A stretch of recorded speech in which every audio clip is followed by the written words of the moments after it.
And welcome back, YouTubers. This is your host, Sira. We haven't really made much of an update on the Blue Bug because things happen in life, you know what I mean? The MK7, the one that my son drives, those are his cars. The Bug and the MK7 are his cars. He was involved in an accident, and so the MK7 is kind of wrecked, and it's not that bad. It's not that bad. So he's actually driving, until we get the car back from the shop. It'll be a while till we get the GTI back. So that thing is actually a daily driver. So he's been going to work in that thing. According to him, it runs really good. So he just can't floor it hard because he doesn't have the bump stops and the engine basically slaps the road. That's the story on that. So it needs bump stops so it doesn't slap the road. The engine, yeah, believe it or not. This is kind of just an update of all the little things we've done to that car. Things didn't go to plan. There's actually fail after fail, including something funky with the brakes that I've never seen, okay? This is the first time with me. It was like, I've never ever seen anything like that. Basically, the brakes were failing on the passenger side. And you'll see why they're failing. It's not what you think, not what you think. Trust me, you want to see the video. That's actually kind of funny.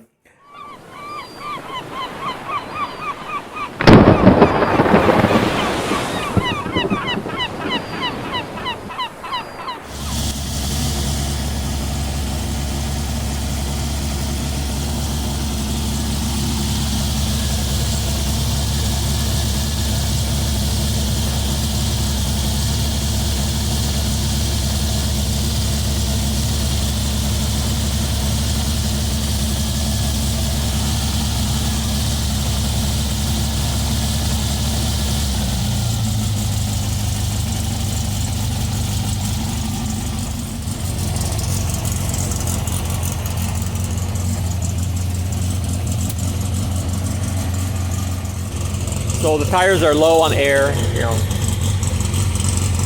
But that is one loud muffler. Loud! The engine sounds great. FK42 cam. It's got a lot of duration. That's why it sounds like that. Wub, wub, wub, wub, wub, wub. But that's pretty normal.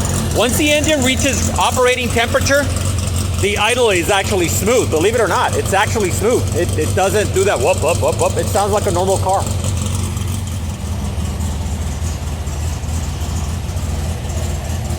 So we're gonna put more in it.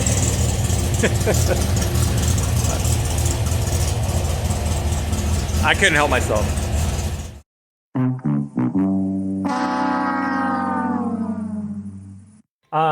That's already fixed before you say anything. Turns out we're spewing a lot of oil. You know, like drip, drip, drip, drip. It's like, what the going on, you know? Turns out it was the seal. The oil seal. I must have damaged it or something because I was taking the flywheel on and off and I didn't remove. The seal was installed when I was doing this, and I think I might have damaged it when I was pulling out the shims to get the spacing correctly, so that, you know, the correct shimming. Anyway, I think I might have cut the seal accidentally, and basically had a very constant drip, drip, drip, drip that became very apparent after 30 minutes when the engine got hot. So luckily, like always, I had another one. So this time what I did on this, just to make sure that we don't screw up, I took out this thing on the one that was in here and made it shorter, smaller, so that this thing goes in further. Yeah, it goes in further, tighter. Which is, it's not that difficult to do, actually. I have another one that I threw away just a minute ago. Let me go get it. So this thing goes in here, right? So what I did, I just made it smaller so it'd be tighter. Okay. So the diameter would be tighter, like, you know, further in. And how do you do that? It's actually very simple. Let me show you. So this is actually very simple, like I said. What you do is you find where they're joined, and it's right here. Maybe it'll focus. You can see the crack right there, right? Okay, this is because this is where one side gets smaller to go into the other side. So what you do is you unscrew it. It's basically lefty-loosey, righty-tighty, right? So you just spin it to loosen.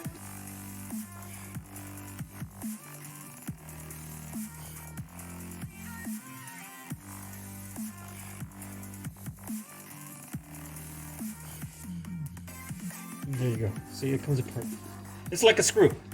So now I have to wind it the other way around to get it all pre-wound so that it self-screws inside. What I did is basically grab the end that's not flared or has this inward flared, you know. You see that?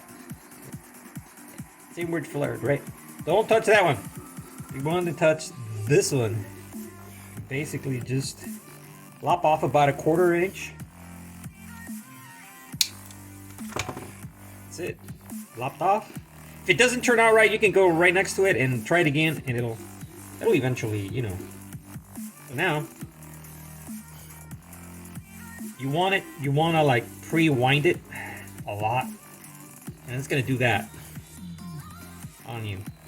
Okay.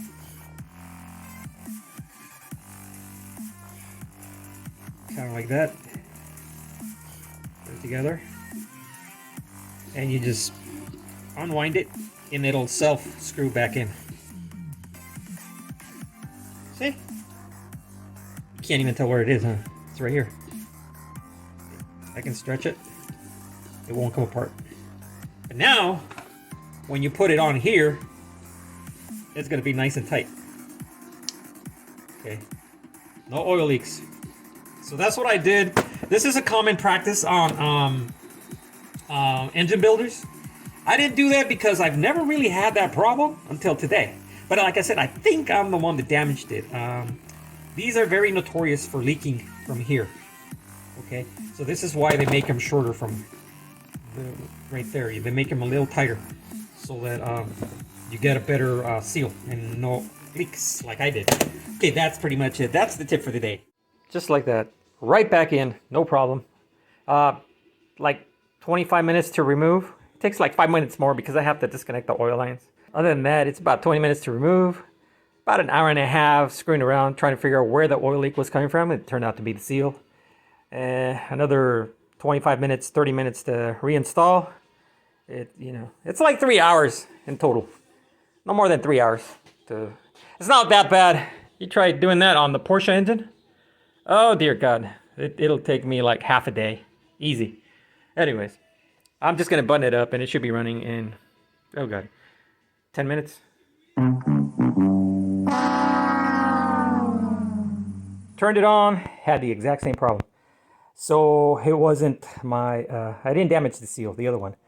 Like I said, Porsche, I'd be crying if I had to do this like twice in one day. It's gonna be the equivalent of removing the Porsche engine and reinstalling it, but I did it twice on this one. I'm gonna be doing it twice on this one. Yeah, it's like that. All right, so I'm gonna go ahead and remove that right now. Right there, there's scratches. I didn't realize there were scratches right there, so I'm gonna install the seal a little bit lower, or lower on the flywheel, so deeper into the case. I'm gonna go ahead and sand that though, see if it'll help, because yeah, a little tiny scratch like that will do it. It's right there. Okay, right there, right where my nail is, right there. You can see a little, yeah, scratch. I don't know how it happened. It happened, whatever. So I'll grab a emery cloth right there and just go over it a little bit, and that should help it, but I'm gonna install the seal a little deeper. All right, she's been running for roughly half an hour. 0 leaks, 0. It's already warmed up, so I think we solved it. No more leaks. Luckily, it's a Type 1 engine. It's half hour down, half hour up, it's not a big deal. It's like 1 hour. Okay, I'm gonna go for a test drive. And the thing is that I can't floor it that much because it doesn't have the bump stops, so the engine's gonna slap the ground because it has a lot of power. I already took it for a little joyride, and it has way too much power for the suspension. We need we're waiting for the red urethane rubber bump stop. They haven't gotten here, so I can't really push it to the limit.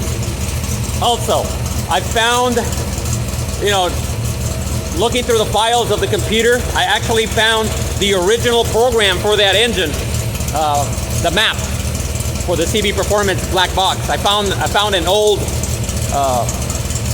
copy, so I was like, yay! So I don't have to mess with that anymore. It's like I knew it was good, so loaded it. It idles even better now. So we get Blue running, right? She's running. Just a test drive. We didn't do a pull or anything like that because it doesn't have the urethane bump stops on the rears. So then I slam on the brakes and the car pulls this way. Hard. No, wait. Was it the other way?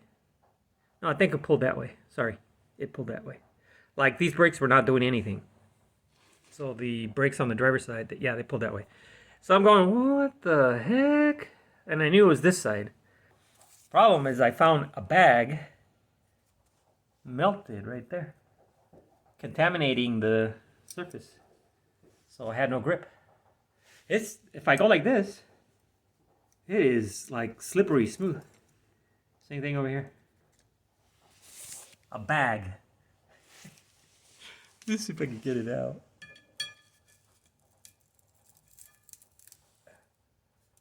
Okay.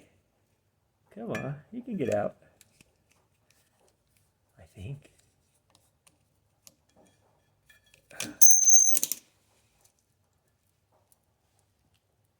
Come on. It's in there. It is stuck. Well, I gotta clean that, but yeah, I had a bag melting on the rotor. Never seen anything like that. Never, ever, ever, ever. This is weird. Okay, and I actually had to remove the caliper, and actually I found about half the bag or more still wrapped around the spindle. So it was just feeding plastic to the pads. That's what so took out the caliper and was able to remove everything. So I re-sanded the pads with some 600, and it's all perfect. It went for a drive. She brakes perfectly.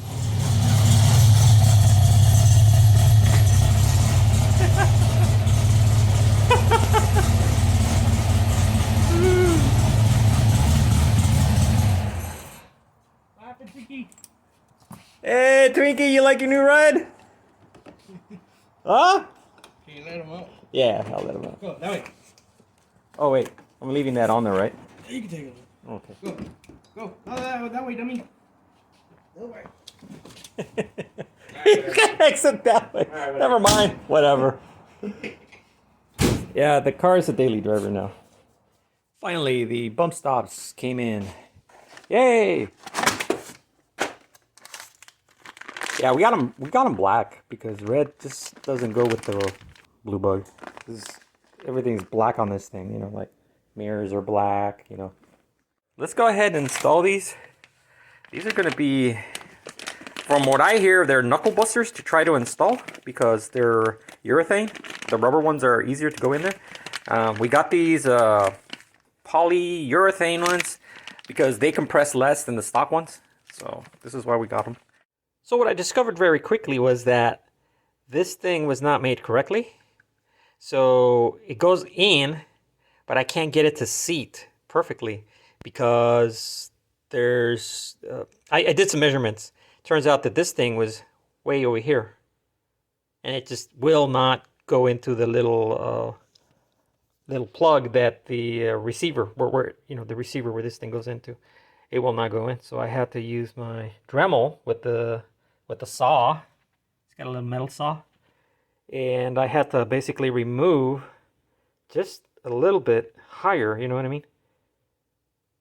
So that it actually goes into the plug where it seats into. Also, it's got a lot of flash right here, and this flash is actually preventing it from going all the way down. So I'm also gonna grind it right here so that it's able to seat.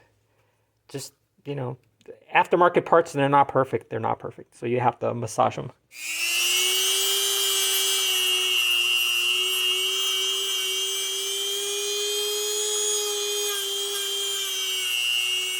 Okay, this is the passenger side.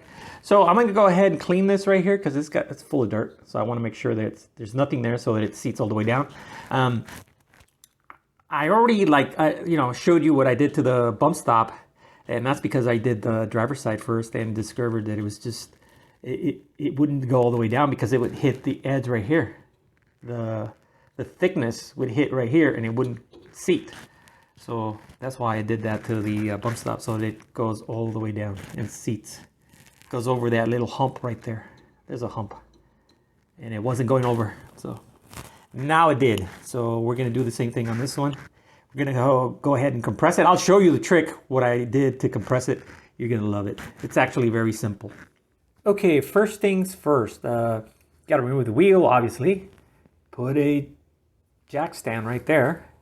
Take off the weight, so you want the spring to actually be hitting the edge right here. So that way you have a lot of room to work with right here, and this won't be in your way because you'll be working kind of like right on the side of it. That's why we do that. So what I did, because I couldn't get it in, I just don't have that gorilla strength, okay? I'm skinny, I got little pabilo arms. Pabilo, yeah, how do you translate to English, right? Who cares? Anyways, I grabbed the biggest socket I have, put it in like yay, and then I used a wood clamp. Okay, so I already actually cleaned that out, blown it out with a blowgun, and I added a little bit of grease on that nipple right here and on the outer edge so it slides in. I also added some grease to right there and around it just so that it slides in. Because this is very sticky. Once it's under pressure, it becomes very sticky. It will not want to slide. We're gonna go ahead and install my secret weapon, which is nothing more than a hose clamp or a wood clamp for your projects when you're building cabinets and stuff. Actually, that's exactly what I use them for when I was building my doors. Yeah, I think it was my doors for my cabinets on my first house. And like so. And here we go. Let's see. Okay, we're too far this way. I gotta move it over like yay. And then towards the center right there.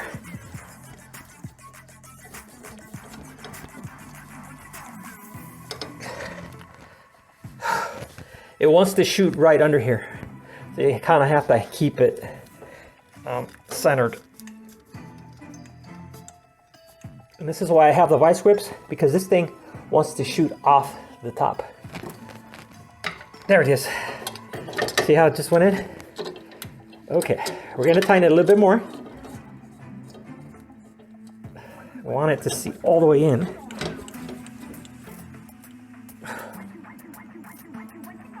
Okay. So I'm wiggling it.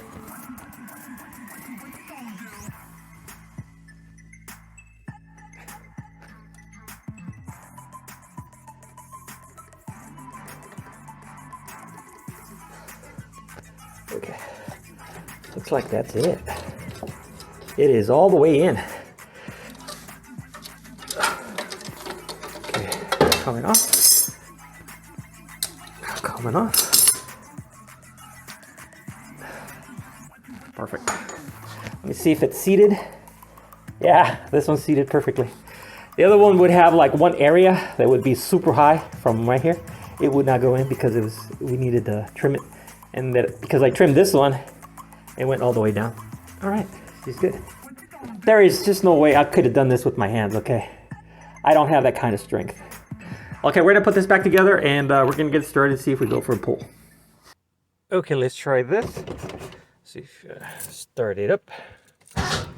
Oops.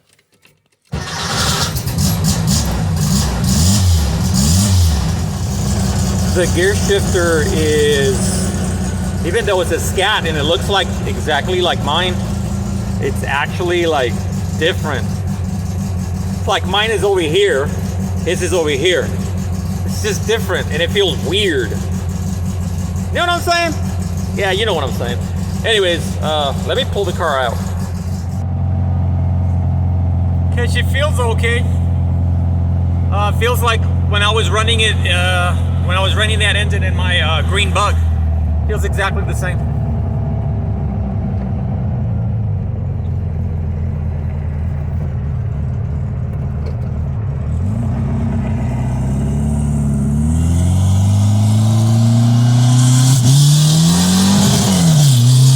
Holy shit!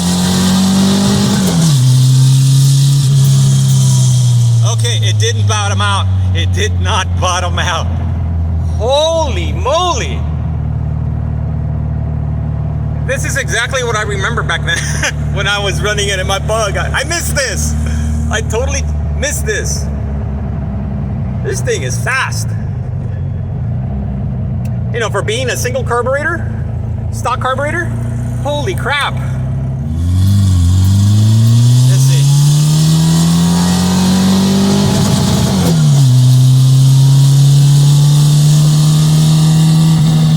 I better slow down. Okay, there's like nobody behind me, so I'm gonna do a standing still and see what happens.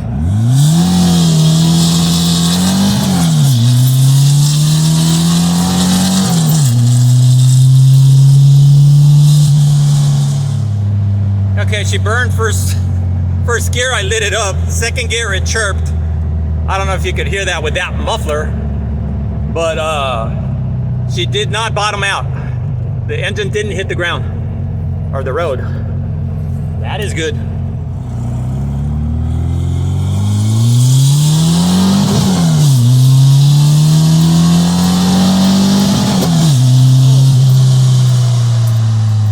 Wow! This will definitely blow the doors off my Porsche Bug. Woo! Single carburetor. The power you can get out of a single carburetor. A stock carburetor. Okay, I'm gonna shut up now. Yeah, she's good. And just like that, we're back. Damn, this thing is fast. Single carburetor. No Venturi. 2234 FK42 cam. Those end casts for the air. These things. That thing. Okay, they have been ported. They have a slingshot porting. If you guys want to see a video on that, let me know, and I'll probably do some end casting. These have been tested by a very reputable individual. If you guys want to know how I did it and how he did it, and he actually ran them in the airflow bench, and he did testing with that. Okay, so we know it works. We know it works. Slingshots. Anyways, wow! I totally miss this engine being over here. Okay, so that's pretty much it for this video. One thing I have to say is basically I don't have a lot of time. Okay, I'm working like 60 to 70 hours a week trucking, which I never saw coming. Never saw that coming. I've done clerical. I've done, I've worked at the DMV. Yeah, don't be mean to them. I know why they're the way they are. Okay, we have to deal with crazy people. So that's yeah, that makes sense. Anyways, I've electronics, R&D. I've done so much stuff in my life. Ended up moving a company down to Mexico. I did a lot of flying. Oh, let's not forget a custodian. That's the most important one. My shit was clean. That didn't come out right. You know what I mean by that. Yeah, that is the most honest to God job I've ever had. Very honest and very humble. Anyways, that I'm rambling.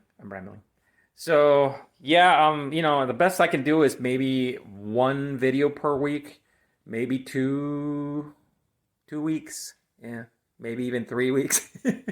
One video. Sorry. Okay, anyways, that's pretty much my deal. I'm working like close to 70 hours. I just can't do this.